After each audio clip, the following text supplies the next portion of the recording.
esta tercera charla, que precisamente me di cuenta en la anterior, que puse criterios y recursos para el entrenamiento técnico-táctico, y la segunda quizá estuvo más centrada en los criterios, ¿no? Que en los recursos, y en este caso pues estará más en los recursos o estrategias metodológicas de cara a aprovechar al máximo los entrenamientos. Podría ser un poco la idea, ¿no? Recordamos que la primera fue dedicada a la transmisión de valores, en la que hablábamos un poco de con qué objetivos debería afrontar un monitor el trabajo con equipos de iniciación. El tema de buscar formación personal integral, formación en el propio deporte, para ello es importante ser ejemplo de comportamiento. Hablamos de contraposición de valores que podrían darse, unos en sentido positivo, otros en negativo, según si lo enfocamos adecuadamente o no. Y muy importante el recordar que debemos orientarnos hacia objetivos de ejecución, es decir, hacia el proceso, hacia la mejora, ¿no? Que enlazaremos un poco también con cosas que diremos ahora, ¿no? La segunda charla, como decía, de criterios, empezamos hablando del entrenamiento basado en el perfeccionamiento de la máquina, un poco siguiendo teorías antiguas, especialmente la teoría dualista, ¿no? Y cómo en contraposición pues planteábamos o proponíamos un entrenamiento, llamémosle funcional, en el cual pues hablábamos de que en la esencia del juego estaría las tomas de decisiones, las conductas tácticas, en función de variables contextuales, es decir, una perspectiva más pues, podemos decir ecológica, ¿no? Teniendo en cuenta una integración de mente y cuerpo en cuanto a la persona, pero también el entorno en el que nos movemos, ¿no? Hablamos tanto de la importancia de conocer el juego, es decir, de adquirir conocimientos teóricos y del por qué eso era importante, y después, o sea, eso sería el ser, ¿no? Y luego en el saber hacer, es decir, el adquirir procedimientos, el trabajo puramente práctico, pues hablamos de la importancia de diseñar situaciones de aprendizaje por inmersión, y explicábamos un poco en qué consistía eso, ¿no? Y hablamos por último de las partes de la sesión de entrenamiento. Así que con esos antecedentes vamos con la tercera sesión y haremos conexiones con lo anterior, ¿no? Como decía, pues recursos o estrategias metodológicas para la mejora del entrenamiento técnico-táctico. Primero vamos a empezar con un concepto que no sé si lo apunté la otra vez, pero bueno, hablando de Pierre Parleva, que cuando decíamos que hablábamos de un poco de la contraposición respecto al entrenamiento clásico, hablábamos de una definición como juegos sociomotores que planteaba este individuo, y uno de los conceptos interesantes de él es el concepto de lógica interna, importante para lo que vamos a decir a continuación. Concepto de lógica interna que se refiere a esto, a características que condicionan el juego, ¿no? ¿Qué características son esas? Bueno, en principio, en primer lugar esto, los elementos estructurales, que es los que definen, como digamos, el escenario del juego. Y he subrayado lo de escenario porque vamos a hablar precisamente de eso. Bueno, de hecho apunté ya la otra vez que he hecho una pregunta que me lanzabais en cuanto a qué sería situaciones de aprendizaje por inmersión, decíamos que estén cerca de la realidad del juego con modificaciones del escenario. Ahora vamos a hablar de las modificaciones. ¿Y qué es estar cerca de la realidad del juego? Podría ser otra pregunta, ¿no? Bueno, pues estamos cerca de la realidad del juego si aparecen los elementos estructurales que ahí se citan, ¿no? Y que en general suelen coincidir en los deportes de equipo con ciertas variaciones, ¿no? En vez del balón, podemos decir el móvil, algún deporte como el hockey pues no es balón, la meta, que hay también variaciones entre deportes, el lugar al que hay que llegar, digamos, los espacios varían, el tiempo, tanto el tiempo en cuanto a duración como en cuanto al tiempo de las acciones, ahí iremos hablando un poquito ahora, las reglas, los compañeros y los contrarios, ¿no? Entonces, cuantos más de estos elementos aparezcan en las situaciones de aprendizaje que planteamos, más cerca estamos de la realidad del juego, ¿vale? Y por tanto, mayor transferencia positiva vamos a conseguir con los entrenamientos en el juego de nuestro equipo. Bien.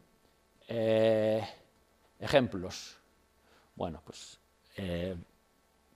tema metas, porque luego me voy a centrar mucho en las reglas, que quizá es lo que más se puede da pie a modificarse, pero por ejemplo, tema meta. Es muy típico en fútbol, por ejemplo, utilizar no solo la portería normal, sino portería de fútbol 7, porterías de hockey en el entrenamiento, utilizar espacios diferentes. En el momento que tú reduces el espacio con un mismo número de jugadores, lo que ocurre es que la exigencia respecto a tomar decisiones aumenta. Y eso es un aspecto muy interesante. La gente tiene que tomar decisiones mucho más rápido. Todo lo que sea tomar decisiones más rápido implica tirar más de procesamiento inconsciente, por ejemplo, ¿vale? Recordando algo que hablamos en la sesión anterior. Los tiempos se reducen de esa manera, ¿no? ¿Vale?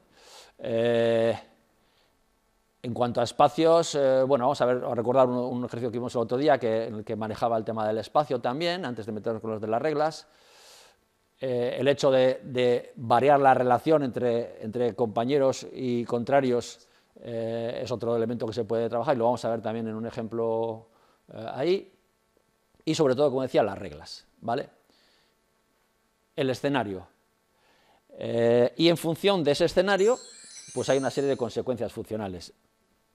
Tal como es eso, ocurren, que es importante, unos determinados principios del juego, ¿vale?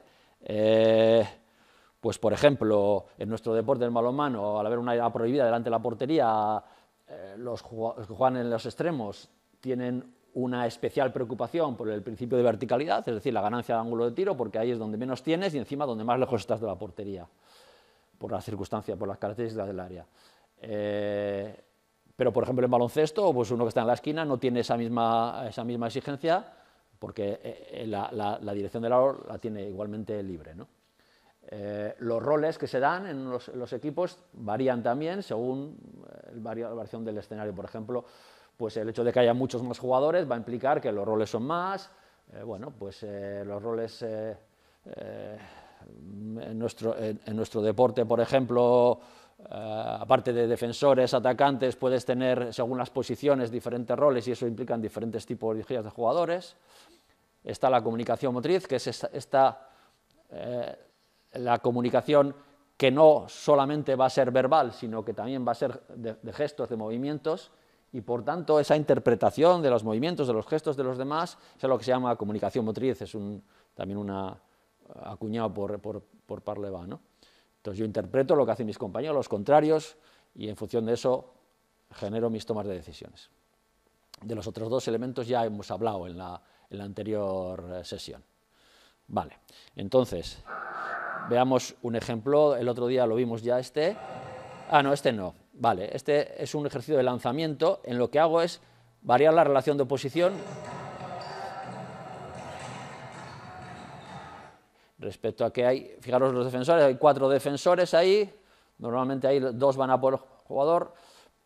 Creo recordar, si no también es algo que se puede hacer, que si ataca la trayectoria exterior van 2, si acaso cambiase al interior podrían acudir esos 2 a ayudar aquí, con lo cual podría encontrar hasta 4, ¿no?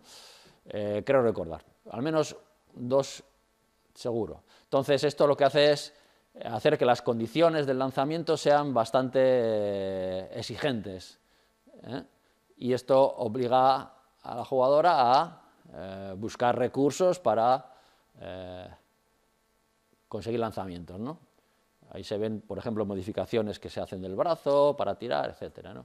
En contra de lo que se suele pensar, que con niños pequeños facilítales mucho las condiciones, sin embargo, precisamente por la gran plasticidad que tienen a nivel cerebral, que luego hablaremos también un poquito de la percepción y tal, pues en las condiciones difíciles es una de las cuestiones que trabajamos bastante. Bien, quizá recordéis que sí lo vimos el otro día. Entonces este ejercicio está dividido el espacio en 3 zonas. Entonces esta zona central y las 2 zonas laterales. La regla es que en la zona lateral en la misma zona no se puede pasar, ¿vale? Entonces este le ha podido pasar a aquel, pero este no podría pasar al que está aquí, que ahora no lo vemos, ¿vale? Bien, aquí vamos, esto es un ejemplo de modificación del espacio. Y vamos a ver también, bueno, esto, aquí eso, bueno, lo voy a poner, que no puedo subir. Esto es un ejemplo también de cómo introducir los conocimientos teóricos en el juego, dijimos. Hay que colocarse al rebote, hay una serie de cuestiones a tener en cuenta cuando te colocas al rebote, y si no lo tienes en cuenta, pues... ¿Y aquí qué ha pasado? Ah, vale. Bueno. ¿Veis cómo la niña se coloca ahí para poder recibir? ¿Ahora qué haces? Ahora piensa qué haces. Ahora. Bien. Eso es. Venga, va, ¿y ahora qué? Bueno, veis, ahí se ha equivocado, lo pasa en la misma zona. Eso en condiciones normales de juego está permitido, pero aquí no lo está porque esos espacios se han modificado. Otra cosa que en ejercicio he hecho algunas veces, vamos a ver ahora el ejemplo. Bueno. Qué bien, Miquel, ahí. Vamos a ver en la siguiente acción, creo que se da. Muy bien visto ese pase, Miquel, Barahona.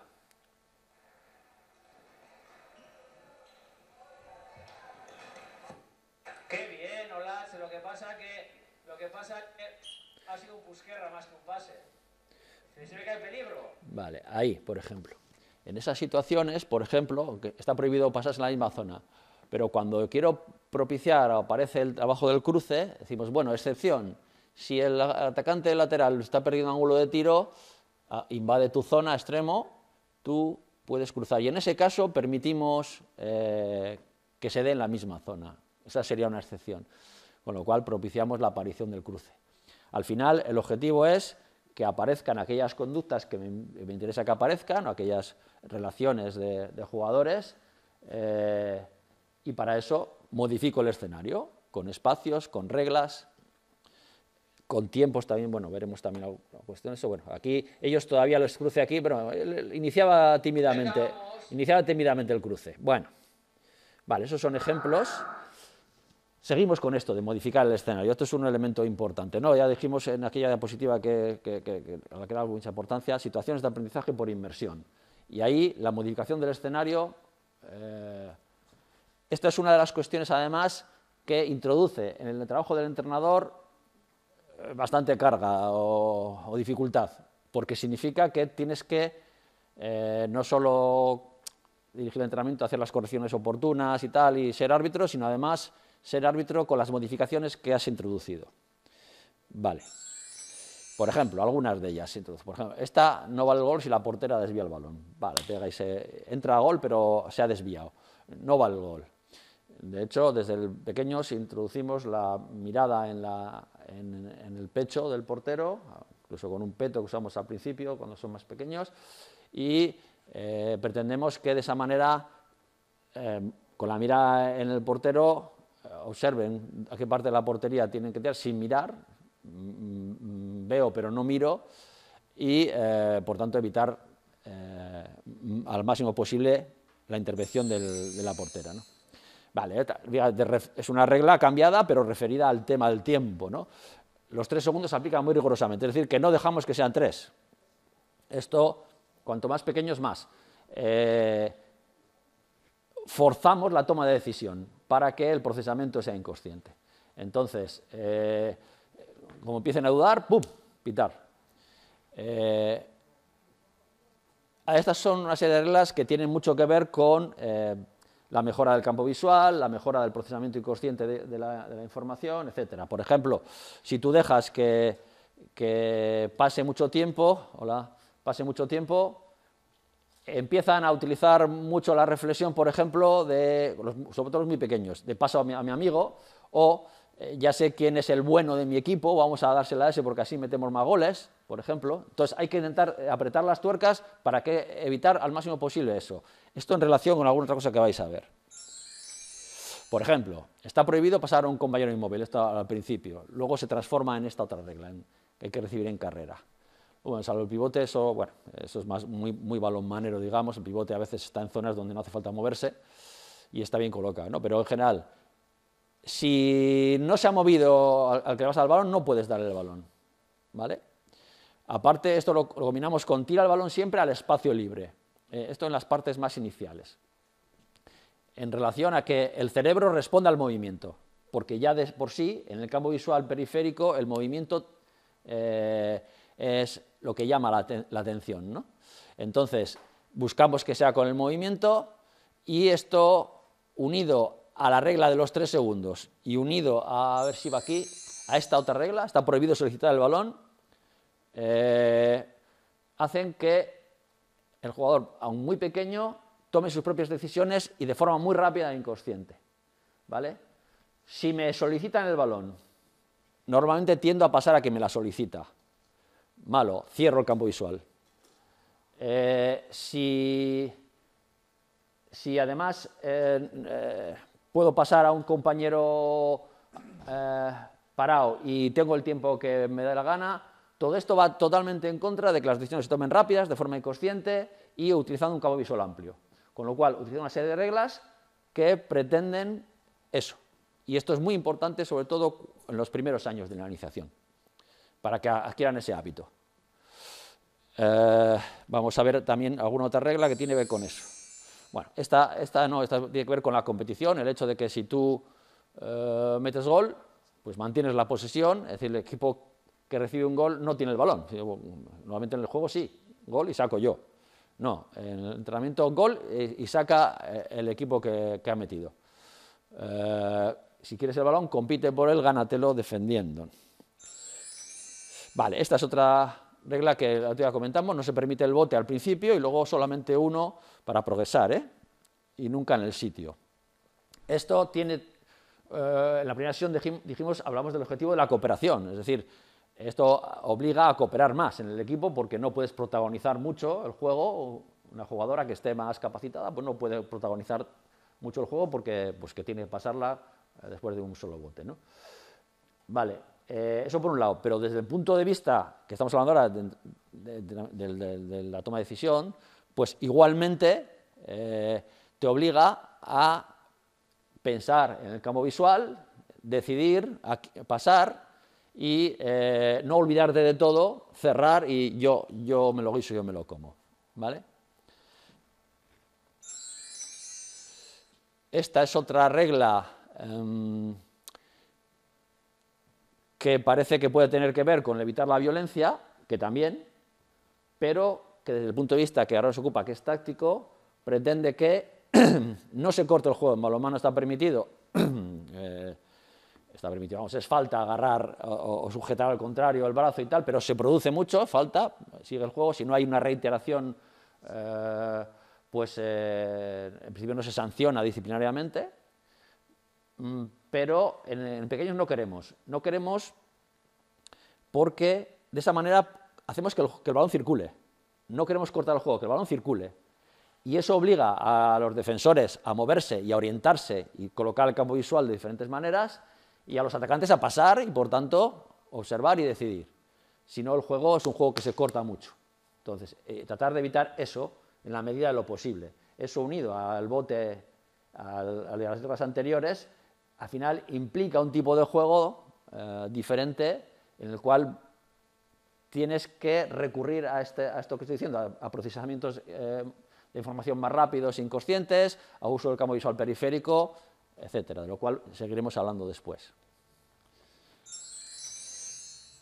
Vale, esto, por ejemplo, cuando usamos los pases, inicialmente los tienen que tirar al espacio libre, eso además induce los desplazamientos sin balón, los desmarques, y cuando ya van mejorando les obligamos a que el pase, que normalmente lo damos al principio picado, al suelo, solo pueda botar una vez, con lo cual esa regla ya obliga a precisar más los pases al compañero que corre, ¿vale? Y esa coordinación y ese cálculo balístico entre la velocidad del compañero que corre y mi pase se va mejorando, se va afinando, ¿no? Con esta regla. Y las recepciones defectuosas, si la recibe y se le cae, igualmente sancionamos. Sancionamos con falta en contra, es decir, con pérdida de la posesión. Y todo esto afina conductas. Otra que tiene mucho que ver con esto que decíamos antes es, vas corriendo en contraataque, prohibido pararte con el balón en la mano.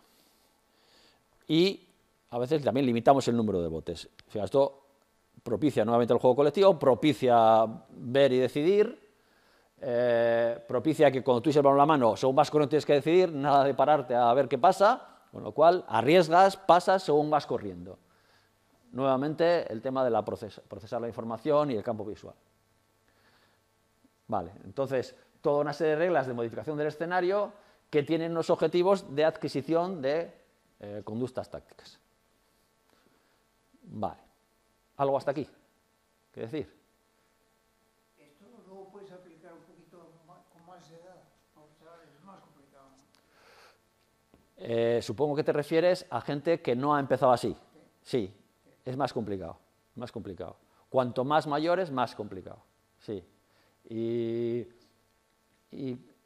en caso de que vayas introduciendo, tienes que introducir con poco a poco, porque si no, el otro día creo que lo comentaba como anécdota, que en algún caso ocurrió, de trabajos que hacíamos, ejercicios que hacíamos con niños, que luego el entrenador de mayores, bueno, voy a intentar aplicarlo con los mayores, y los mayores no eran capaces de procesar la información, se bloquean. Entonces, yo esto lo he probado muchas veces, porque igual a ver alguna charla que vas en un sitio, vamos a probar estas cosas, a ver cómo os sentís y tal. Y hay un momento que la gente no puede con ello, ¿no? Igual estás en una charla que son gente que son futuros monitores o así, entonces haces cosas para que lo vean ellos y les explicas. Entonces, bueno, ya les adviertes de entrada, no os preocupéis, vamos viendo cosas, si veis que os suponen mucho, pues no os preocupéis, que tampoco pasa nada, se trata de ver nada más, ¿no? No estáis entrenando. Lo que notan es eso, que aparte que algunas cosas les sorprenden mucho, pues por ejemplo, charla hace no mucho en el Tafaz, me preguntaban, ¿y por qué no pedir el balón? Concretamente era un jugador de fútbol que está muy habituado a, venga, te apoyo, o descarga hacia aquí, o no sé, leches, lo que sea. Y esto, dice, claro, yo favorezco mucho al compañero para que tal, igual. Bien, sí, pero la idea es que estamos con gente en formación. Y la que queremos es que adquieran autonomía a la toma de decisiones y lo hagan con campo visual amplio y además tomen decisiones todo lo que puedan de forma inconsciente. Por tanto, esto va en contra. Más adelante, cuando la gente tiene una formación tal, pues lo hace si no pasa nada. O, por ejemplo, ahora mismo estamos en infantil ya y en un momento dado, de ciertas circunstancias, un jugador puede hacer un bote continuado, que en pequeños no lo hacemos en ningún caso. Pero ya lo que queríamos conseguir lo teníamos ya, y entonces puedes. Cuando vas con gente ya más mayor, tienes que ir con cuidado, qué cosas introduces y cómo lo van digiriendo. Porque si no, no pueden con ello, y sobre todo si alguien tiene un entrenamiento clásico. En el entrenamiento clásico, una de las cuestiones que tiene la plasticidad cerebral en positivo es que la plasticidad significa que al recibir estímulos generas conexiones neuronales o refuerzas conexiones neuronales, entonces el cerebro cambia físicamente por los estímulos recibidos, pero la parte negativa es que si los estímulos que recibes son pocos, el cerebro corta, no necesito, corta conexiones o las debilita, etcétera. Y de hecho, como decía hace poco un biólogo en una charla, dice, el cerebro lo que tiende es a la vagancia. Con sobrevivir ya le vale. Entonces, no le exijas mucho. Es un poco entre comillas. Pero si le propones estímulos, lo bueno que tiene es que genera conexiones. Como no se los propongas, las corta. No las necesito, fuera. Al final eso lo sabemos perfectamente por el ejercicio físico, pues haces fuerza, pues los músculos, dejas de hacerla y el músculo se atrofia. Esto es así, lo mismo a nivel cerebral, ¿no? Muy bien. Sí. Vengo de ver esta tarde un proyecto de baloncesto, Sí. donde el número de veces que han participado algunas jugadoras en familias de segundo año, familias de primero, era bajo. Su participación ha sido baja. Esta modificación del escenario puede hacer que todo el mundo participe más. Existen personas, niños y niñas, que prácticamente no participan en el entrenamiento. Sí. Es el entrenamiento más clásico. Sí.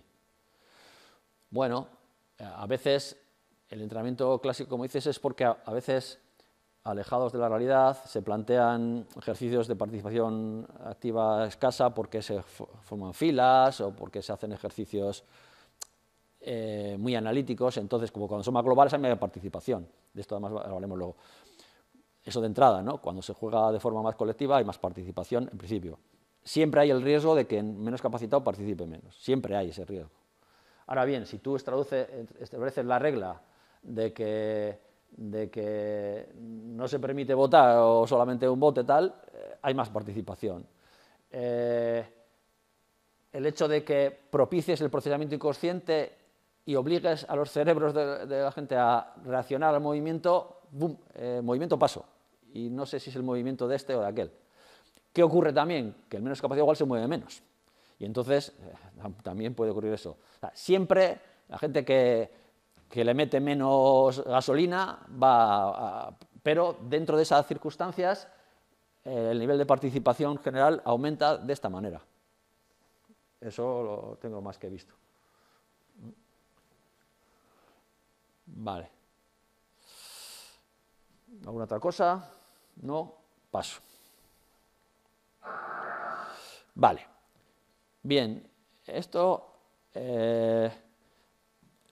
una serie de fases de cómo llegamos al aprendizaje y que nos motivará a lo que luego voy a comentar, ¿no? La primera sería el hecho de recibir la información. Aquí todos somos iguales, en principio, pues salvo discapacidades, etcétera, ¿no? Pero en principio todos somos iguales, todos estamos en condiciones de captar, de recibir la información hasta aquí, visual, auditiva, explicaciones del entrenador, hasta aquí.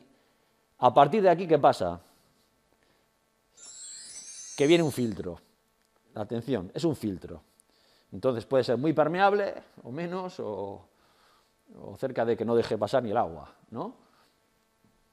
Por tanto, adquiere una importancia total el nivel de atención.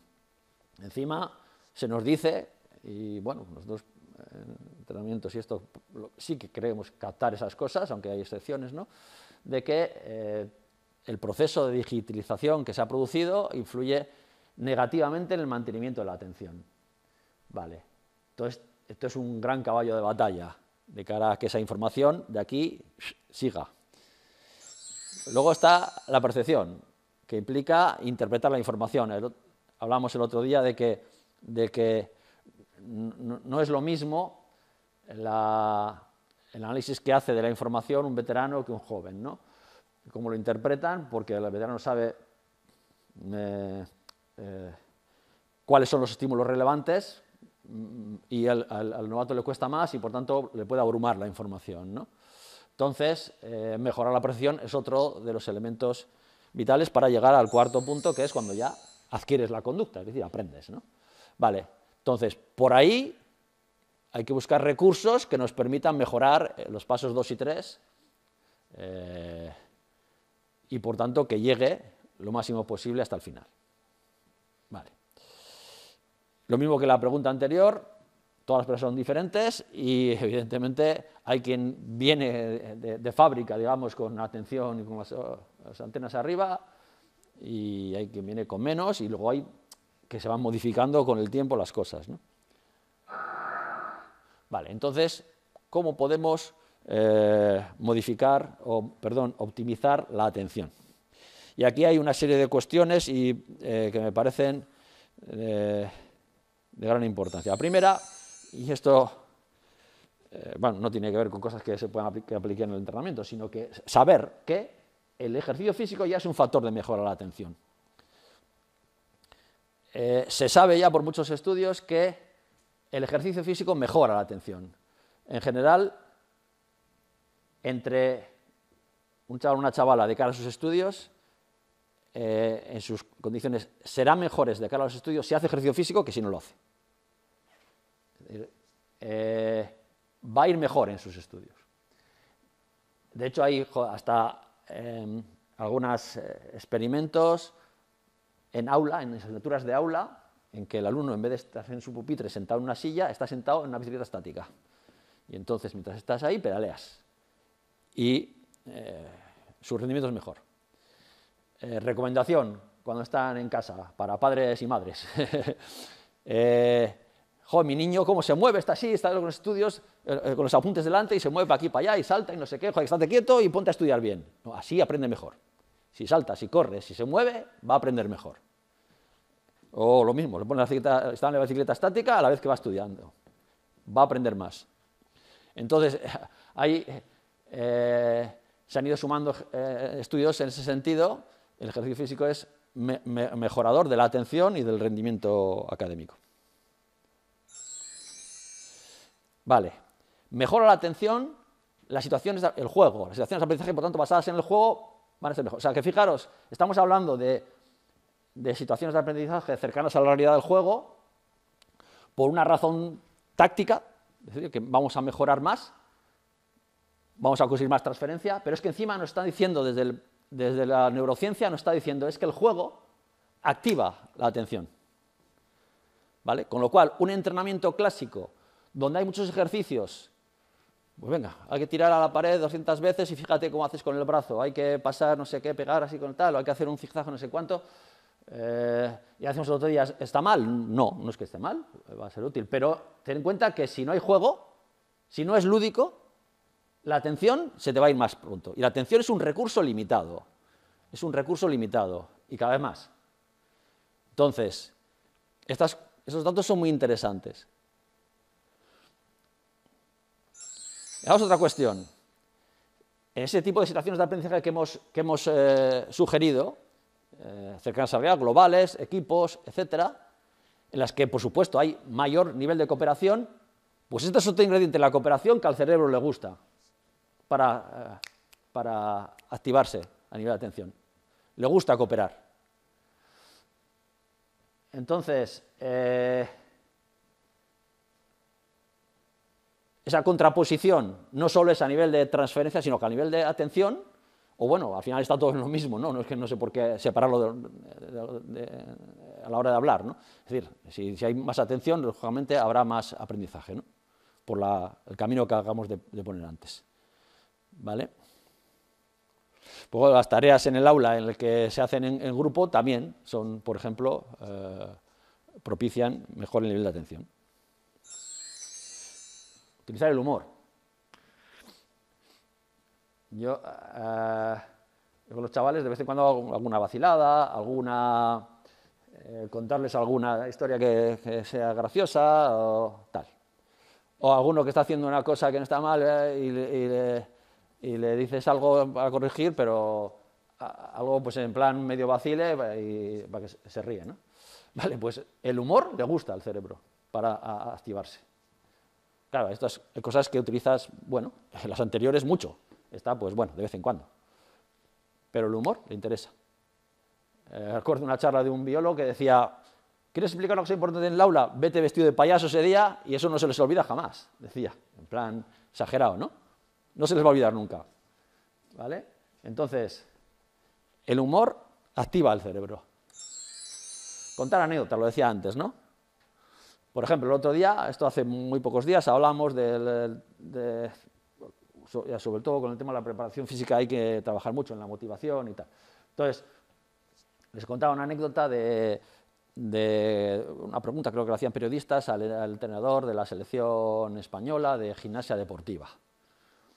Y no me acuerdo el nombre del tío ahora. Bueno, entonces decía, ¿cuántos abdominales pueden hacer las chicas en un día? Preguntaba. Y yo les decía, venga, va, apostar, a ver cuánto, venga, pelotilla, a ver cuántos hacen. Y bueno, pues alguno dice, porque les decía, ¿y nosotros cuántos hacemos más o menos aquí, en el circuito que hacemos? No sé, unos 100 o así, puede ser, no sé, vale. ¿Cuánto podrían hacer las chicas estas? Empiezan a lanzar cientos y algunos van a lanzar un 1000 y tal, y al final todos se quedan cortos porque son 6000 abdominales en un solo día, ¿no? Vale, entonces, hablamos de eso y de la importancia del trabajo del tronco porque es el conector de todo el cuerpo. Vale, entonces, anécdotas que pueden despertar la curiosidad o son sorprendentes o tal, activa el cerebro eso también, activa la atención. Vale, entonces, recursos que al cerebro le gustan para activarse. Recordamos que hablamos el otro día que aunque el cerebro lo utilizamos por completo, ese mito que se dice de que se utilizaba una parte solo pues parece que no es cierto, pero sí que es cierto, para una actividad concreta sí que usamos un porcentaje de neuronas, creo que era un 2% o así, ¿vale? Entonces, hay que tratar de que cuantas más mejor estés utilizando en la tarea, ¿vale? Esto que veía hace poco, el ponente hablaba de que la atención, a los niños no hay que pedirles atención, hay que secuestrársela. Y entonces esto va por ahí, intentar secuestrar la atención. Bueno, tampoco no creo que sea especialmente malo pedirla, ¿no? O que entiendan por qué, pero vamos, que lo que hay que hacer es utilizar estrategias que la optimicen, y seguimos con estrategias para optimizar la atención. Explicar, y yo todas estas que estoy contando las utilizo, algunas más, algunas mucho, otras poco, o más esporádicamente, pero las uso, o en algunos casos las he usado, ya lo iremos viendo. Vale, esto, muy importante, continuo, establecer y explicar bien los objetivos. Vale, enlazamos con lo que decíamos antes de la segunda sesión, es preocuparnos por la ejecución, por el proceso, por el aprendizaje. Y acordad que hablábamos de objetivos de defensa, este y este. Objetivos de ataque, este, 3. Estos los tienen más oídos los chavales que la leche. Entonces, se lo saben de memoria. Y luego conductas tácticas que vamos a aprender para desarrollar eso. Es decir, para ser buen muro resulta que tienes que saber bien parar al contrario o parar un balón, etc. Entonces, en este ejercicio, ¿qué estamos trabajando? Entonces, pues ellos empiezan a decir, pues estoy trabajando esto, aquí ser buen muro, claro, quiero parar, que no sé qué. Vale, tiene que tenerlo claro. Entonces, cuando eso es así, la motivación aumenta. La motivación inmediatamente supone más atención. La motivación es uno de los aspectos importantísimos, claro. Entonces, esos objetivos, primero, tienen que ser interesantes. Yo sé lo que quiero seguir, además, sé si yo ahí voy bien o mal o regular, etc. Entonces, que sea interesante, que sea alcanzable, que pueda llegar a conseguirlo y que esté muy claro lo que tengo que conseguir y que no sea demasiadas cosas, ¿no? Porque si son muchos, pues me pierdo, ¿vale? Y es muy importante destacar la importancia que tiene para mejorar. Es decir, ¿por qué esto? Pues porque hemos dicho que queremos ser mejores bomberos. Cuando mi compañero le supera, hay que estar ahí, a apagar el fuego. Entonces, ¿qué necesito para eso? Pues yo les pregunto, ¿va a ser esto qué? ¿Qué conductas? Esta, tal, vale. Recordar. Entonces, sabemos qué importancia tienen para mejorar. Entonces, de esa manera la motivación mejora, la atención mejora. Bien. Esto sí que mucho. Vale. Otra cosa importante, eliminar estímulos ambientales interferentes. En general, podríamos decir eliminar estímulos interferentes. Es decir, cuanto más interferencias elimines, mejor. Esto también lo comentamos respecto a ese tema del 2% de neuronas utilizadas en una tarea concreta, ¿no? Y entonces, como los psicólogos que trabajan con deportistas de alto nivel, su objetivo es que ninguna de esas neuronas tenga interferencias, ¿no? A ser posible. Vale. Entonces, pues ambientalmente suele ser un problema. Entrenas en un polideportivo y al lado están con otro equipo y al lado otro, y por las gradas corren no sé qué y hay gritos y no sé cuántos. Mal asunto. Esto, bueno, en nuestro caso hemos ido bastante bien en los últimos años con esto y esto ha influido muy positivamente, ¿no? Pero, pues a veces tienes que trabajar muy bien en las otras cosas si hay estímulos ambientales para que pues, interfieran lo menos posible. Entonces, bueno, sé que a veces es difícil porque te cuesta, a la hora de elegir dónde entrenar, pues a veces no tienes más remedios que, pero ahora mismo me acuerdo de un compañero que iba a entrenar con el equipo, le dijeron, venga, pues en el polideportivo tienes hora, tal sitio, tal, y fueron a entrenar allí. Era de otro lugar, y iba a entrenar y, joder, que si el equipo no sé qué, que unos líos allí, dice, vale, adiós, ya no entreno más, al colegio, a la calle, y cuando lleva, chubasquero, pero yo allí donde puedan estar atentos a lo que tienen que estar atentos. Prefiero ir a la calle, prefiero pasar frío, bueno, además, pues bueno, hay que también adaptarse a condiciones a veces severas, es bueno, pero que no haya interferencias. Vale.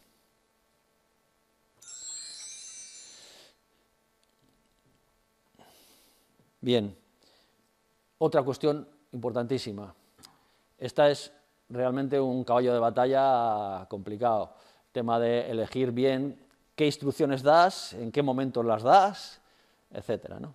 De qué tipo tienen que ser las instrucciones, porque, sobre todo, centrarse en el objetivo de la actividad. ¿Y qué es el objetivo de la actividad? Bueno, ¿para qué hacemos? Vale, ¿y ahora qué toca? Está lejos el oponente de cerca y entonces, ¿qué nos interesa? ¿Vale?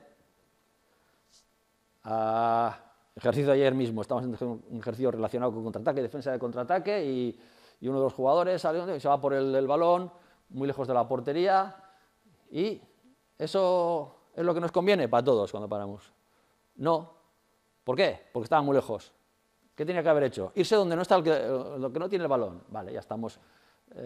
Las instrucciones centradas en el objetivo de la actividad, y otras cosas. Fíjate recordamos que hay que fijarse en no sé qué, no sé cuánto relacionados con la atención, ¿no? Vale, lo que en el lado contrario, lo que no se puede hacer nunca es decirle al jugador, mira ese solo, pásale, esto no puede ser. O bota, sigue, finta, esto es querer jugar tú en vez de los niños. Vale, entonces, desde el punto de vista del aprendizaje, es nefasto porque eliminas toda la toma de decisión del jugador, por supuesto, todo va consciente, y desde el punto de vista de valores, la autonomía no te la estás cargando. ¿Vale? Entonces, y otra cuestión, en cuanto al momento, es tratar de que la instrucción que le das no le interfiera en ese momento en lo que está haciendo. Esto a veces es difícil porque los entrenadores pues queremos corregir, no sé qué tal, y bueno, a veces pues quieres hacerlo cuando no toca, ¿vale?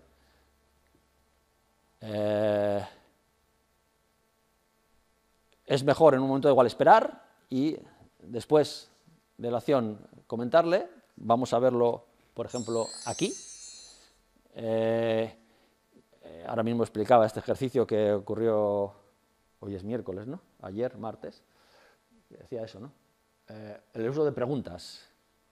¿Y por qué te has puesto a defender aquí a este? ¿Es lo adecuado o no? ¿Y por qué? Tal. Y el jugador contesta, o bien otros están al lado y contestan, ayudan o dan la opinión. O bien, recordad que hemos dicho que tal. Los recordatorios. Y la retroalimentación, o el feedback, se suele decir, ¿no?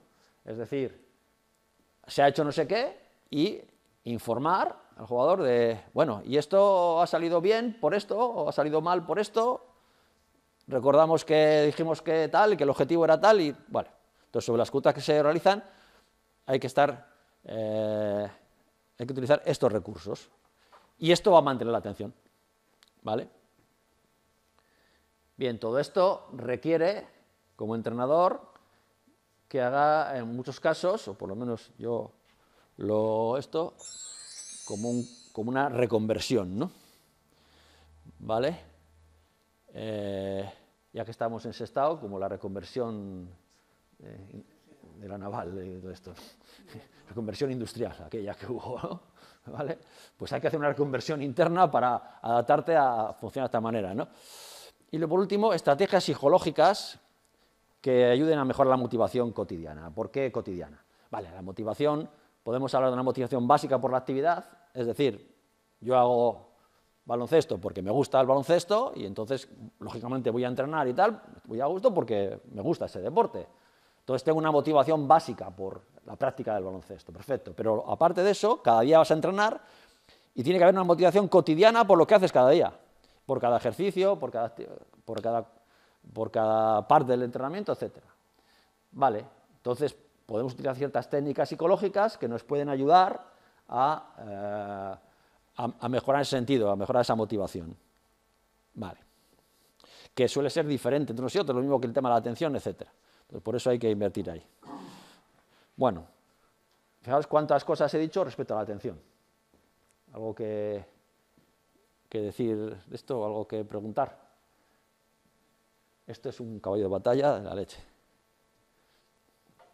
No, me estoy imaginando una competición de niños, niñas, en la que uno de los equipos, el equipo contra el que te enfrentas tú o tu equipo, lo dirige una persona que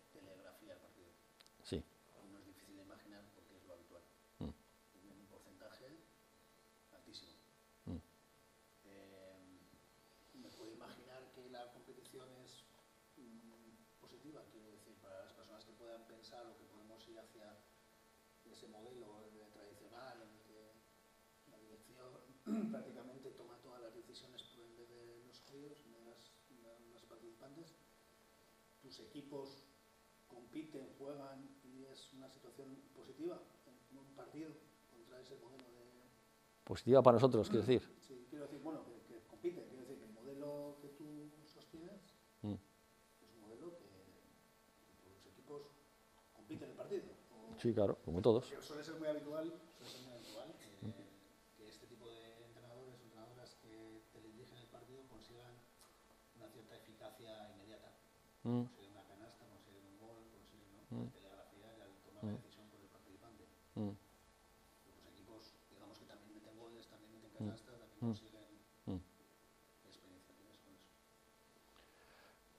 Respecto a lo que nos pueda perjudicar, no sé si he entendido bien, el hecho de jugar contra equipos que jueguen así, no. Que sí, que este modelo contra el modelo habitual sí. Es un modelo de... Es decir, que también se consiguen goles, que también se puede... Sí. Que no, Sí. que podemos verte en una banda de un campo de balonmano, supongo, y dirigiendo de esta manera, sin hacer que los niños, las niñas... vale. Dejándoles dirigir y que un partido... Desde el punto de vista de la eficacia, si esa es una diferencia importante, etcétera. Vale. Yo creo que sí, que la eficacia incluso es más alta, desde mi punto de vista. Luego hay otra cuestión, y es que a ver, primero, esto no se puede plantear en términos de... estos equipos que entran así ganan más que otros, eso no se puede plantear en estos términos. No se puede plantear en estos términos en el sentido, no se lo digo yo, que tú lo has dicho, en el sentido de que al final todo depende de qué jugadoras hay en ese equipo. Al final... si 5 o 6 pues son un poco hábiles, de los 7 o 8 que hay, pues evidentemente las eficacias no van a ser muy grandes y al revés. Esto está claro. Ahora bien, lo que se trata es de, en base al potencial que tiene el grupo, cuánto mejoras ese potencial, o cuánto estás de cerca de ese potencial. Esta es la idea, y punto, pelota. Es decir, cuánto consigues los objetivos que hemos dicho. En el caso de ahora que hablamos de entrenamiento de formación técnico-táctica, pues cuánto es esa mejora, cuánto va mejorando eso, en función de los objetivos que habíamos comentado, ¿no? Vale, esa es la cuestión. Y en cuanto a eficacia, mi experiencia es que sí, que la eficacia incluso es rápido. El otro día lo comentaba viendo un partido, estábamos, el otro entrenador que está con Joaquín y yo, Guillermo, estábamos hablando y viendo un partido. Y una cosa es que le decía yo, fíjate un poco en la motricidad de los chavales, además él es psicomotricista, en la motricidad de los chavales. Es una motricidad un poco enlatada. Hay movimientos no naturales. En algún libro, no sé de qué autor he leído alguna vez, ¿no? A veces nos sorprendemos de cómo unos chavales jugando en la calle tienen una motricidad muy suelta y de repente pasan a jugar un deporte y esa motricidad se frena de repente por el tipo de método de enseñanza. Entonces, si tú eres más natural en esa forma de... ellos también son más naturales en su forma de actuar. Algunos ejemplos he puesto, por ejemplo, sobre el ciclo de pasos, de cómo introducirlo de forma más natural, por el procesamiento inconsciente de la información. Entonces, cuando se tiende a concienciar, a tomar conciencia de todo, la motricidad se ve perjudicada, etc. Entonces, a nivel de eficacia, yo creo que más. Puede ser, a ver, claro, puntualmente, si tú estás en la banda y dices a ese chaval que pase aquel que sabes que está solo y le pasa, pues mete gol. Está claro. Eso es así en ese momento. Pero que globalmente el equipo sea más eficaz, lo dudo. Bueno, pues es más eficaz porque tenga gente más capacitada. Eso puede ser. Pero no creo. La eficacia del equipo entrenando de esta manera creo que es mayor que de la otra. En relación con padres y madres, en cuanto a la metodología de la enseñanza y por decirlo de alguna manera, la aceptación de esa metodología. Vale, sí, buena pregunta. Pues sobre todo, igual al principio les extrañan cosas. Bueno, por ejemplo, al principio igual empiezas y un chaval tira un balón al espacio libre como lo has pedido y sale por la banda y nadie estaba cerca, casi. Y yo le aplaudo.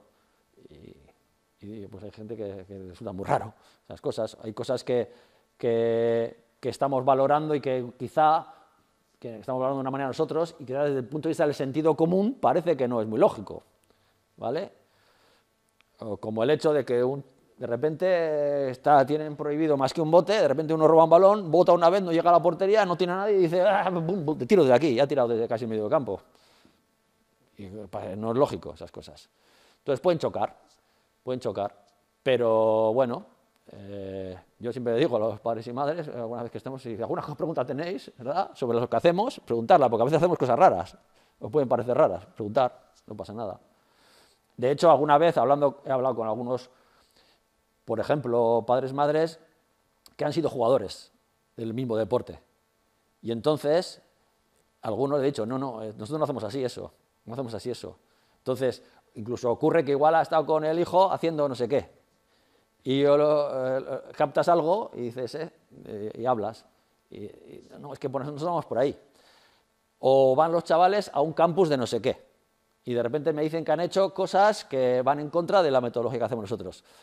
Y yo les digo, si algo es contraposición, pues no hay ningún problema. Me lo comentáis, o le decís a aquel entrenador que esté allí, es que nosotros hacemos diferente y no pasa nada, le dais mi teléfono y hablamos, no hay ningún problema. Porque a veces son cosas que chocan. El otro día estábamos haciendo, no sé, una acción de superación del contrario y a uno hace un poco una cosa rara y dice, joder, lo has hecho como los de Baracaldo.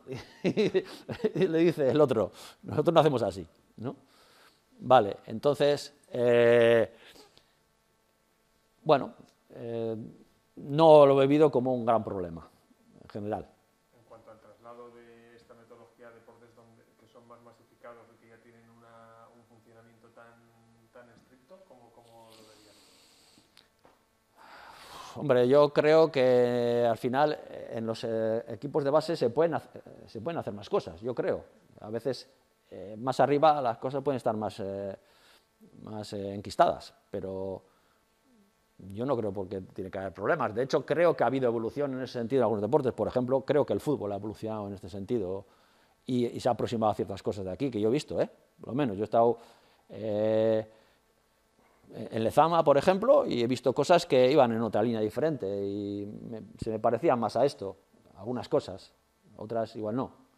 De ver mucho entrenamiento clásico sin oposición y tal, a ver mucho juego global, por ejemplo. Quizá con falta de algunos de los elementos estructurales que hemos citado aquí, en algunos casos o tal, pero he visto evolución. He citado antes, he visto muchos juegos en los cuales se cambia la meta y se manejan espacios y se utilizan, modificación de reglas respecto al número de toques que puedes usar. Esto puede ser muy interesante en los niños en fútbol, reducir el número de toques para que el procesamiento de la información sea más inconsciente.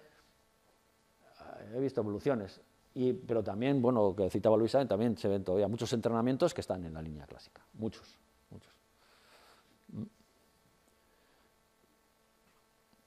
Vale, ¿alguna cosa más?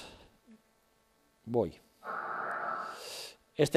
Lo paso rápido porque lo dijimos el otro día ya, pero es que es muy importante. La gente piensa en términos de marcos conceptuales, decía, es lo que en la primera sesión, ¿no?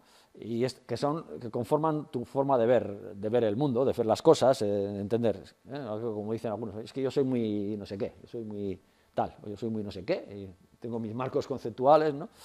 Y si quieres cambiar marcos, que se active una determinada forma de pensar, tienes que manejar el lenguaje para que eso ocurra, ¿no? Por ejemplo, tú empiezas a entrenar en balonmano, empiezas a entrenar el cruce, y cuando empiezas a entrenar el cruce, como los jugadores asuman que uno va para allá y el otro se cruza y le da el balón por detrás, pase lo que pase, cada vez que se cruzan le da el balón.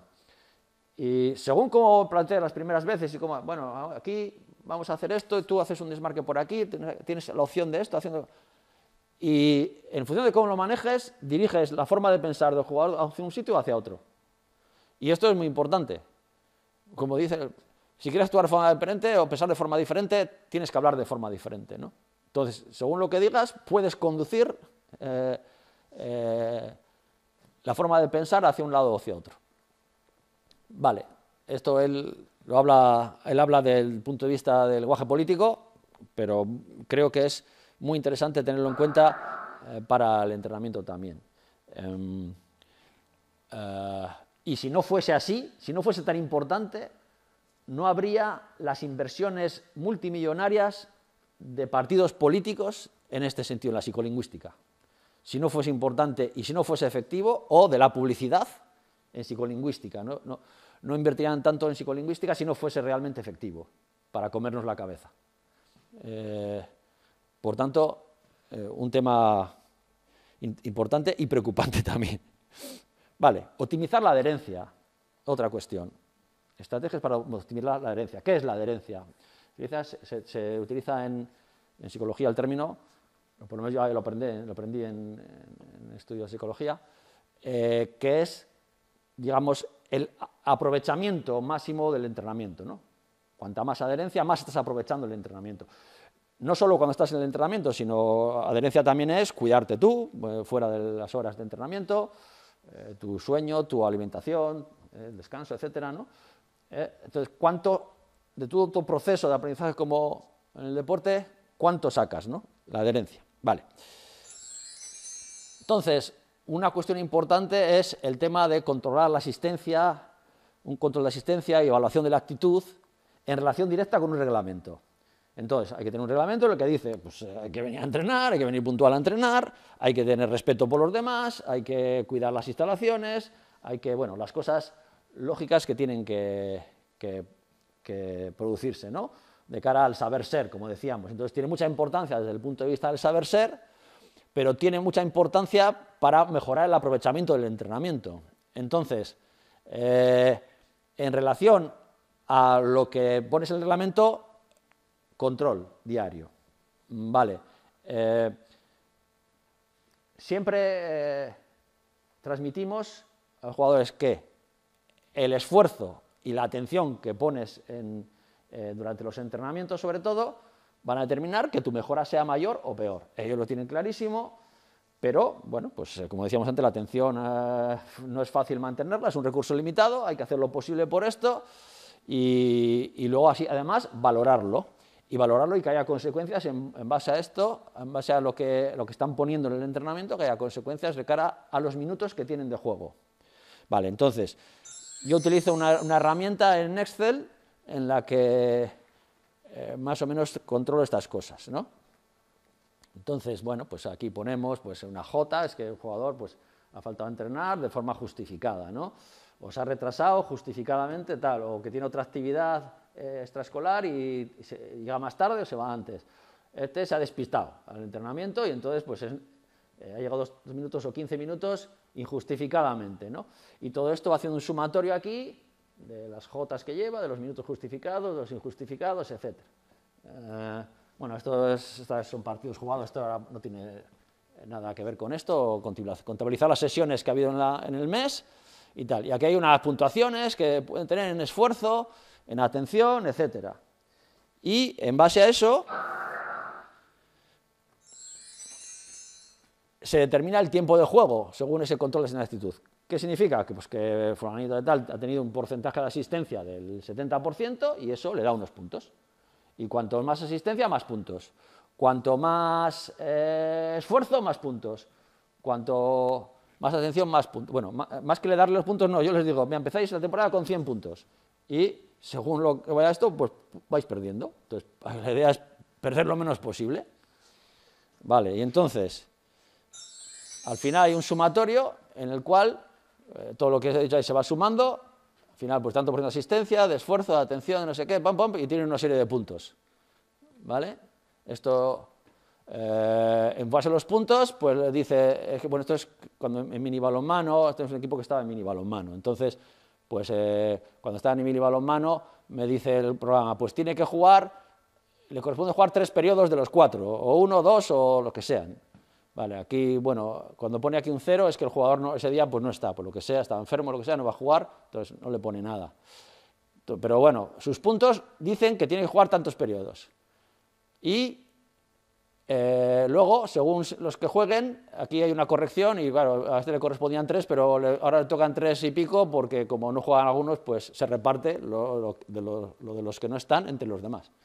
Y entonces yo tengo una referencia y tal. Al final siempre es el entrenador el que decide, también hay otros factores que tener en cuenta, qué ha pasado, qué han hecho durante la semana, cómo están ese día, no sé qué. Pero esto es una idea que yo tengo antes de empezar el partido. Bueno, en el caso del mini balonmano, pues ya puedes ir con apuntado con quién va a jugar, cuántos cuartos, etcétera. Luego el partido, igual la cosa va mal y dices cambiar alguna cosa, o va bien y cambias a mejor, ¿no? ¿Cómo hacéis la recogida de esos datos? ¿Hacéis una repartición entre vosotros de cómo se recogen? Pues claro, ahí hay datos. Sí. No, pero no tiene, si lo haces cotidianamente no tiene mucho misterio. La asistencia diaria, pum, pum, el día, pum, apuntar. Y luego la valoración de esto, pues, por ejemplo, a Joaquín me da su valoración de los 2 porteros, porque él maneja a los porteros. Entonces, bueno, pues mira, veo a este así, veo a este así, pum, pum, le apuntamos así en esfuerzo, atención, tal. Y lo mismo con el otro entrenador. Entonces, la puntuación claro, de esfuerzo de atención es subjetiva, a nosotros eso es subjetivo. ¿Pero qué ocurre? Que al hacerlo periódicamente, no todos los días, pero sí, bueno, pues, semanas, puede ser, tal, o vemos que un jugador tiene una trayectoria pero la mejora o la empeora, entonces vas introduciendo, variando ese dato, ¿no? Al hacerlo de forma periódica, objetivizas un poco la subjetividad, claro. El subjetivo es, al final, el trabajo del entrenador pues, es valorar cómo van y tal. Entonces, bueno, esto era de un grupo que estaba en mini balonmano y aparecía así. Ahora pues tenemos otra manera, pues son minutos y tal. Y además, pues bueno, ahora no es posible controlarlo tanto como hacemos, pero sí tenemos, pues bueno, yo tengo los minutos que más o menos le tocan a cada uno y aproximadamente trato de aproximarme a eso, ¿vale? Entonces, es una referencia que trata de objetivizar cosas subjetivas y de tener en cuenta aquellos aspectos de tema actitud que, a los cuales les hemos dicho a los jugadores que le damos valor. Y por tanto, se puntúan. Y además a ellos les contamos que hacemos así. Tenéis tantos puntos, si se puntúa esto, se puntúa esto, se puntúa esto, tal. Tenemos un reglamento que tienen que tener y en función de ese reglamento saben que, pues eso, qué cosas hay que cuidar. Vale, este ejercicio, espera, vamos a ver una cosa, porque yo creo que lo he puesto, vale, sí.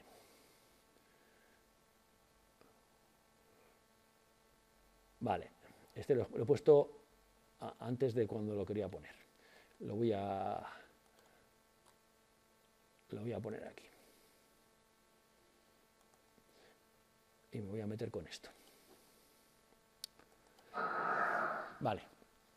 Otra cuestión a optimizar, la percepción, porque decíamos ahí el camino ese, sensación, atención, percepción, para llegar a aprender. Bueno, el tema de la percepción, el entrenamiento visual, vamos a decir. No, una forma de mejorar esto es utilizando ciertas estrategias visuales que te permitan captar mejor la información relevante y usar lo máximo posible el campo visual periférico, ¿vale? Entonces, como objetivo así general sería ese, ¿no?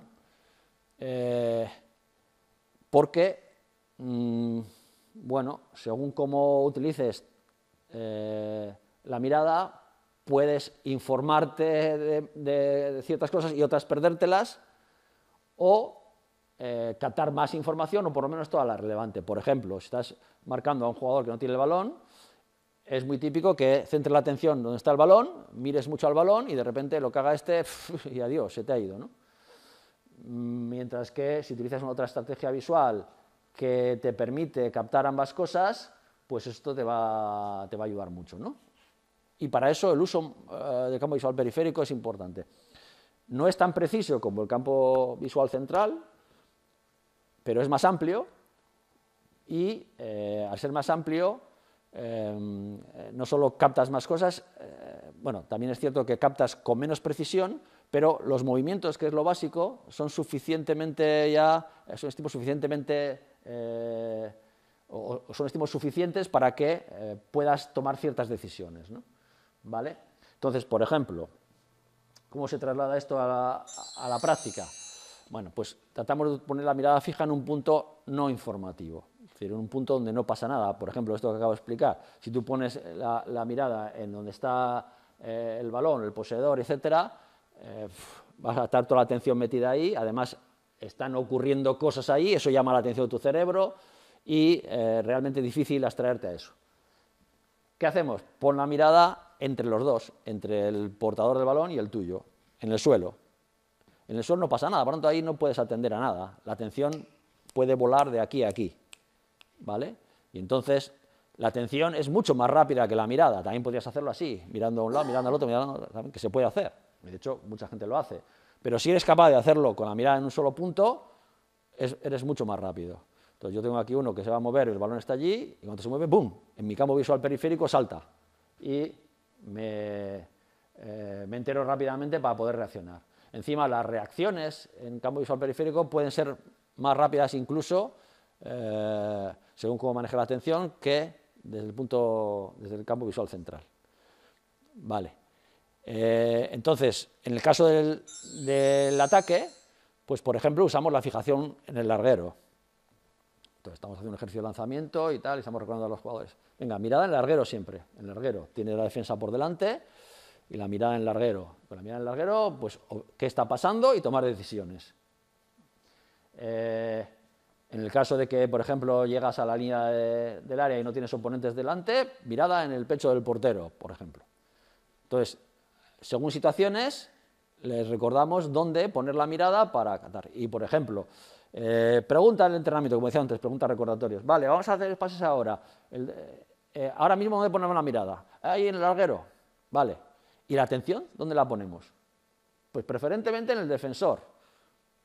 Porque el defensor se mueve para allá, tengo un 2 contra 1, se va a mover para allá y entonces sé que el balón va al otro lado, ¿no?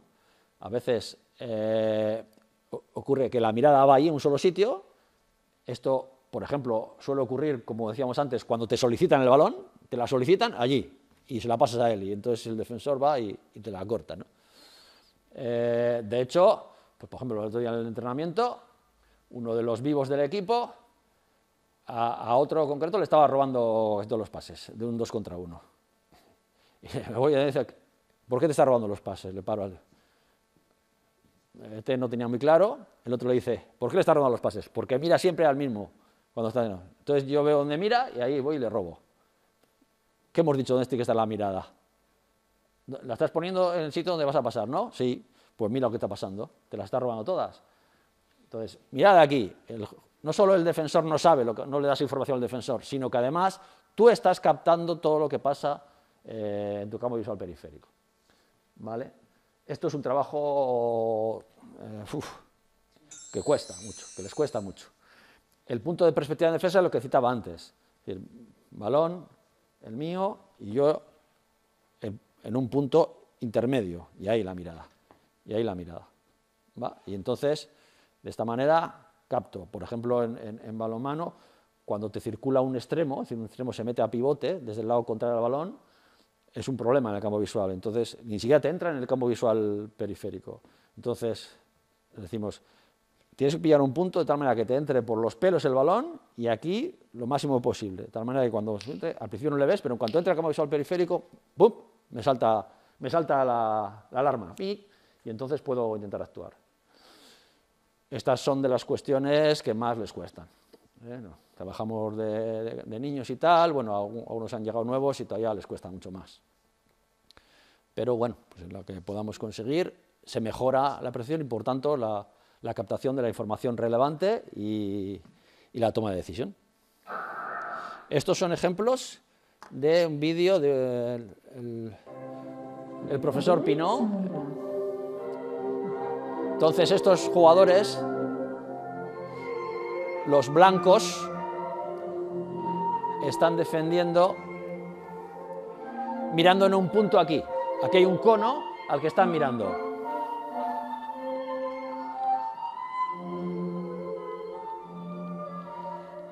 Se les ve, ¿no?, que tienen la mirada aquí en un sitio aquí. Entonces tienen que intentar defender a los azules. Ahí se les ve con la mirada en ese cono todo el tiempo.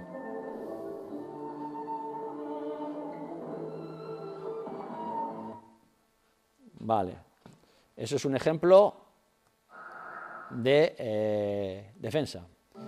Ahora pone un peto en el larguero para que el pasador, en este caso ataque, como veis, tiene la mirada puesta en el larguero, en el peto este que he puesto ahí. Entonces tiene que dar un pase largo en este caso, ahora se va a ver en el plano general, y la mirada ahí en el peto todo el tiempo, y solo después de haber dado el pase, como dice ahí, miras a ver qué ha pasado. Hasta que la pelota haya abandonado la mano. Y controlas después el resultado del tiro.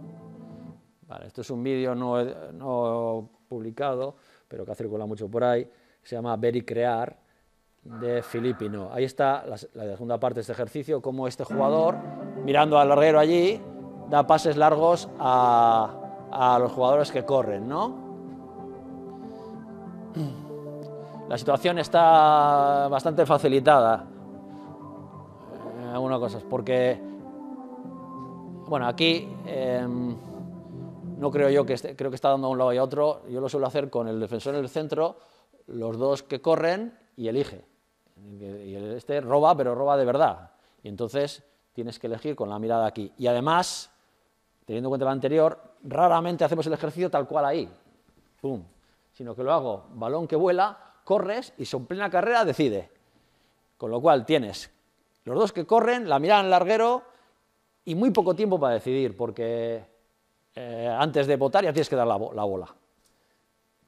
Con lo cual, ¡boom!, siempre forzando ese uso del campo visual periférico, la toma de decisión muy rápida. Vale. Alguna cosa ahí sobre el tema este, si hay que comentar. Este tema de perceptivo es todo un tema también. Un pase del lado, básicamente, lo que se decía un pase del lado en el fútbol, ¿no? Ah, el Laudrup, sí. Es el Laudrup, el pase del Laudrup, o incluso también el baloncesto se ve mucho, porque no looking pass, le dicen como tomar inglés en baloncesto, el no looking pass. Pero lo que hacen es mirar a otro sitio, hacer esto. Yo creo que esto es un juego, es una cosa para la grada. En realidad, para hacerlo bonito. Sí que es cierto que, bueno, puedo engañar o tal, pero vamos, que si tú lo que haces es mirar al contrario donde pasas, pues ya sabe el defensor dónde vas a pasar. Nada, eso es esto de hecho a veces los chavales te preguntan, pues es que he mirado allá para el portero para engañarle porque luego le tiro al otro lado. Pero las manías con el tiempo perduran y entonces, ahora no pasa nada, pero llega un momento en que un portero dice, este es el que mira siempre a un lado y tira al otro. Y es el mismo error que mirar al sitio donde tiras al final, ¿vale? Y que además con el tiempo los porteros analizan todo, y los vídeos y la leche. No. Y aparte que no estamos hablando de lo que es campo visual amplio, que es la idea, ¿no? Bien. Estos son estrategias o técnicas psicológicas para mejorar la motivación cotidiana, que lo poníamos antes en esto. Entonces, esta es la economía de fichas. Yo la utilizo mucho hasta cierto punto, igual no con toda esto, porque entonces hay una conducta que quieres conseguir y entonces cada vez que se produce das un punto, sin detener el juego. Y luego ese punto se canjea por un reforzador. Por ejemplo, lo que sí utilizo mucho son el cajón de balones. Entonces, el éxito te da el balón, o si tienes una conducta objetivo, por ejemplo, dices, bueno, pues cada vez que se produzca un cruce adecuadamente, tienes un punto. Y cada 3, otro balón que te llevas, por ejemplo, ¿vale? Entonces, el hecho de emitir la conducta como corresponda te da ese punto y al final, bueno, consigues estar más tiempo con el balón, con la posesión de los balones y ganar más puntos. Si eres desde el punto de vista de defensa, si consigues precisamente lo contrario, lo que haces es quitarle balones al otro y al final conseguir la caja de balones para ti y poder atacar, ¿no? También se puede canjear por un reforzador a posteriori. Es un equipo senior y luego nos vamos al bar del poli y entonces pues los que han pasado pagan las cervezas y los que no, tal, por ejemplo, ¿no? O bien, no, al final el que ha hecho menos puntos recoge el material. Este tipo de cosas se pueden utilizar de esta manera. Vale, entonces, ¿qué cosas tienen que ocurrir? Bueno, tienen que saber por qué se dan los puntos, ¿eh? Entonces, o bien puede ser por cada 2 veces que haces o cada 3, pues también puede ser así. Y tienen que conocer lo que van a obtener más adelante para canjear los puntos acumulados, ¿no? Bien, más características, antes de comentar alguna cosilla. Eso es, la conducta no puede ser nueva. No puedes decir, no, ahora vamos a hacer esto y por esto tal. No, ha habido que entrenarla antes, que sepan en qué consiste y se ha practicado y bueno, y ahora vamos a introducirla en el juego y por tanto la premiamos cada vez que se produce. Por ejemplo, un bloqueo. Vamos a introducir los bloqueos y venga, los bloqueos, cada vez que hay un bloqueo, damos un punto. Cada 2, balón. O cada 2, tal, lo que sea. Esto es muy interesante para la hora de introducir conductas tácticas. Además, se puede reforzar a todos o solamente a algunos que puedan trabajar en alguna cosa concreta. Yo esto lo he utilizado tal cual por completo o lo que utilizo mucho es el otorgar puntos dentro de un juego entre equipos y el uso de balones que pierdes o que ganas y que al final, cuando se te han agotado todos los balones como atacante, es el otro equipo el que ataca. Y esto es muy reforzante durante el entrenamiento. Entonces, de hecho, ahora están tan habituados a esto que me preguntan, ¿cuántos puntos para hacer no sé qué? A veces no son valores, sino son puntos. Ayer estábamos entrenando con ataque, ¿cuántos puntos tenemos que hacer para tal? Los defensores. Pues venga, son 10 puntos. Entonces, ¿saben? Cuando consiguen los 10 puntos, por tales o cuales conductas, cambian y entra otro grupo a defender. Vale, otra técnica, el castigo. Entonces, esto, cuando quieres eliminar alguna conducta que no es adecuada, ¿no? Vamos a verlo en el vídeo, que es el que he puesto ahí mal colocado antes. Conductas que pretendes eliminar, ¿no? Lo mismo que antes se trataba de decir, no, damos punto por la aparición de tal conducta. Bueno, pues ahora lo que hacemos es lo contrario cuando la que se produce no la queremos, ¿no? Entonces, la decisión incorrecta se penaliza, pero también es importante reforzar la que se quiere implantar, ¿no? Por ejemplo, el uso inadecuado del bote, que antes hemos citado, ¿no? Nosotros llamamos el bote basura, le llamamos en el entrenamiento, así un poco con pan de coña, ¿no? Entonces, cuando aparece el bote basura, pitamos. Y hay una pérdida de balón, por ejemplo, o estás jugando, pues el otro equipo es el que ataca, etcétera, ¿no? Entonces está penalizada esa conducta, ¿vale? O, por ejemplo, una vez hemos trabajado ya bastante la ocupación de puestos específicos, esto empieza ya en alevines y tal, pues ya estos se han entrenado, se han hecho ejercicios, etcétera, ya en juego empezamos a penalizar el que no se haya colocado adecuadamente y no ha cogido el balón en carrera, por ejemplo, este tipo de cuestiones. Vale. Mira, que lo que decía del bote basura, ¿no? Entonces, es importante cuando se aplica este tipo de cuestiones que se sancionen desde el principio todas las que son incorrectas. No dejes pasar a veces y a veces no. ¿No? Pum. Cada vez que se produce eso, pum, pitar. Ser muy consistente. Se pueden apuntar puntos también como el otro y luego canjearlo por consecuencias aversivas. Es decir, antes pues has hecho el que más puntos, pues no sé, tú ganas las cervezas o tú no sé qué, o, pues ahora tú eres pringas, es algo que te toca que es negativo, ¿no? ¿Vale? Bien, yo esto lo utilizamos pocas veces, pero sí el hecho de que tratar de eliminar conductas penalizando con pérdidas de balones o con vamos a ver, o con pérdida de la posesión. Vale, en este que es un juego de contraataque, primero citar una cosa que a los atacantes blancos iniciales le ponemos mucha oposición defensiva para que se fracasen más veces que acierten y el equipo negro pueda contraatacar mucho, que es lo que pretendemos, que se produzcan muchos contraataques, ¿no? Entonces, ¿qué hago? Pues poner una posición, una relación de posición muy alta y a partir de aquí a jugar una situación de juego real, de contraataque. Vale, aquí estamos con los balones ganados y perdidos, como decía antes, pero para el tema del castigo vamos a ver ahora concretamente a lo que me refería. Venga a correr, Mikel. Vale. Entonces, él ahora ha dado un pase a uno que está colocado de extremo. Y lo que hace él inmediatamente es estar ahí metido. mirad este que lo contrario, ¿veis este otro lo contrario? Él se aguanta allá atrás. Entonces, esto ya lo tenemos entrenado. Claro, él es muy nuevo, era muy nuevo, esto es de 8 o 9 años, ¿eh? Él era muy nuevo y no tenía igual tan claro esto, aunque lo hubiésemos entrenado. Entonces, ¿qué ocurre? Que él cierra los espacios, mientras que él aguanta y los mantiene abiertos los espacios. Claro, él lleva mucho más tiempo. Y entonces... Miquel no está de alboco. Balón perdido. Venga, va. No se ha colocado de lateral, entonces él no ha respetado el puesto específico y por tanto lo pierde, ¿vale? Entonces se sanciona rigurosamente eso cuando ya es algo que tenemos entrenado. Y por último, el tiempo fuera, que esto, bueno, yo esto hace mucho tiempo que no lo he usado, pero como hay gente que me lo ha preguntado, pues lo digo, porque esto está pensado para gente que da problemas de tipo pues de esfuerzo, no de esfuerzo, o de conductas conflictivas a veces, sobre todo, no de esfuerzo, no, de conductas conflictivas, protestas o falta de respeto a los compañeros o cosas de estas, ¿no? Yo creo que lo he usado el tiempo fuera hace 10 años, pero bueno.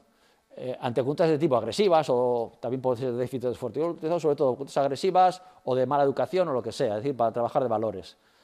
Y entonces, bueno, pues se hace consciente por qué esto no está bien y se retira a la persona temporalmente, ¿no?